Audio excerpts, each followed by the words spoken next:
Bonjour à toutes, bonjour à tous, salut, c'est Raphaël. Dans cette vidéo, on va parler de la gestion du stress en soirée. Pourquoi? Parce que, même les plus grands sont sujets au stress. Pourquoi? Parce que les plus grands, les personnes les plus connues, les personnes qui font les plus grandes choses, etc., sont des gens qui ne restent pas dans leur zone de confort. Je m'explique. Quand vous êtes dans la maîtrise, quand vous faites ce que vous faites depuis toujours, vous faites ce que vous faites depuis 20 ans, vous le répétez inlassablement, systématiquement la même chose, vous êtes dans une zone de confort, vous ne prenez pas de risques, vous ne vous mettez pas en danger. Donc, ce que vous faites, vous l'avez conçu, vous l'avez répété, c'est voilà, c'est plié, c'est dans la poche, donc pas de risque, vous êtes tranquille. Par contre, pour ceux qui se remettent en question, ceux qui prennent des risques, que ce soit au platine, si vous êtes DJ, vous vous lancez dans du scratch, etc., vous mettez à faire des breaks, des machins, des trucs de fou, forcément vous prenez des risques et ça peut très bien se casser la gueule. Du moins pour ceux qui ne connaissent pas la touche 5 ou qui n'utilisent pas de logiciel. Bon. Bref, quand on prend des risques, quand on va de l'avant, quand on essaye de se surpasser, de faire des choses dont on n'est pas sûr, mais la meilleure manière pour évoluer, c'est quand même de prendre des risques et de faire des choses dont on n'est pas sûr.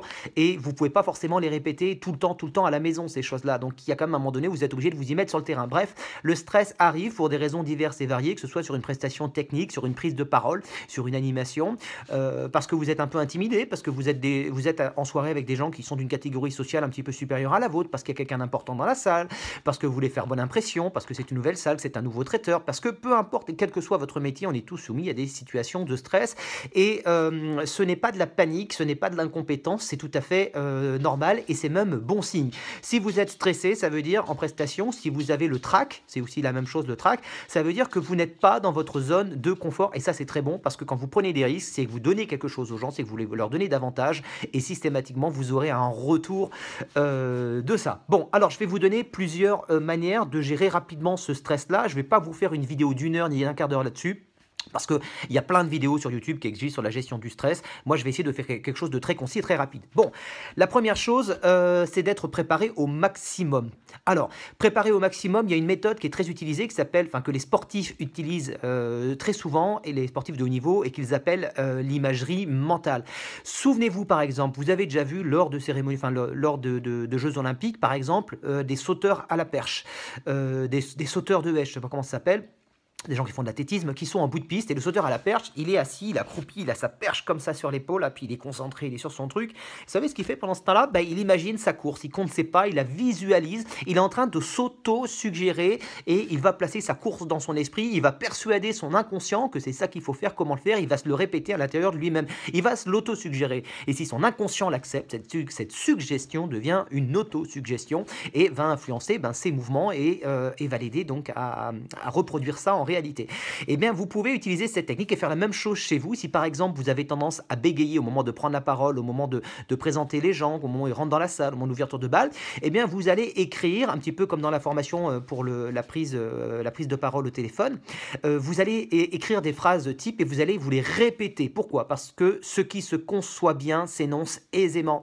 Donc, vous allez le concevoir, vous allez réfléchir, vous allez le répéter, vous allez vous adresser à vous, pas forcément à votre miroir, vous allez vous adresser à une chaise, vous allez répéter à votre femme, à 2-3 personnes, à vos enfants, s'ils jouent le jeu, pour vous mettre un petit peu aussi dans une petite situation de stress, ou alors vous allez vous filmer face à votre téléphone, comme je le fais là maintenant. Et ça va beaucoup vous aider. Ça, c'est une méthode très concrète, c'est très facile à faire, vous pouvez le faire dès maintenant, dès aujourd'hui, je vous invite à le faire si vous êtes en panique dans certaines situations. La deuxième chose, c'est la manière d'évacuer le stress. Voilà, c'est trop tard, vous êtes en soirée, vous avez une angoisse, vous avez une crise d'angoisse, on appellera ça comme on veut, vous avez une émotion, une sensation qui vous submerge. Sachez que c'est vous qui le générez. Hein, il n'y a pas de, il n'y a pas de situation. Ce ne sont pas les situations qui sont stressantes, ce sont vos pensées. Ce sont vos pensées qui vous stressent, pas la situation. Donc si vous agissez sur vos pensées, vous enlevez le stress. Maintenant, vous pouvez aussi vous aider. Donc, en gros, une méthode très simple. Vous êtes en soirée, vous avez une montée de stress, vous avez une montée de trac, vous allez fermer les yeux, vous allez vous mettre dans un coin, ou alors vous gardez les yeux ouverts, et vous allez vous souvenir d'une victoire, de quelque chose, d'une victoire que vous avez remportée sur vous-même, parce que les victoires que l'on remporte sur nous-mêmes nous donnent énormément de confiance. Donc vous allez penser à une victoire, vous allez penser en pensant à cette victoire, vous allez essayer de vous souvenir de ce que vous avez ressenti comme émotion, comme sensation. Voilà, et ça c'est très important parce que ce sont les émotions et les sensations qui vont vous aider à faire passer des messages aussi à votre inconscient. Enfin bon, on va pas partir là-dedans, je vous ai promis que j'en parlais pas pendant une heure. Donc, vous êtes en soirée, vous avez une situation de stress, Pensez à des bons souvenirs, pensez à des petites victoires ou des grosses victoires, des super moments que vous avez traversés, où vous êtes senti fort de vous, et vous vous concentrez là-dessus, vous les revivez, etc. Et ça va vous aider. Il y a une autre chose que vous pouvez faire aussi en même temps, c'est le principe de la respiration abdominale. Vous allez inspirer par le nez, comme ça, en gonflant votre cage thoracique vers le haut, vers l'avant. Vous allez garder cet air-là, quelques secondes, et vous allez relâcher tout doucement par la bouche. Et vous faites ça plusieurs fois et vous gardez l'air le plus longtemps possible et ça va aussi vous aider. Ça, c'est une deuxième méthode, c'est la deuxième école. Vous pouvez aussi vous mettre debout, laisser retomber la tête et les épaules, le buste vers l'avant en relâchant tout l'air que vous avez dans vos poumons, en essayant de chasser tout l'air, tout l'oxygène qu'il y a dans vos poumons et de rester en apnée sans... c'est une forme d'apnée sans air, sans oxygène dans les poumons, le plus longtemps possible. Bien entendu, faites pas une crise, hein, arrêtez-vous avant de tomber, quand même c'est mieux, je veux pas être responsable de ça, d'accord? Merci. Et vous allez le faire plusieurs fois, ça va aussi vous aider, c'est quelque chose qui est très connu.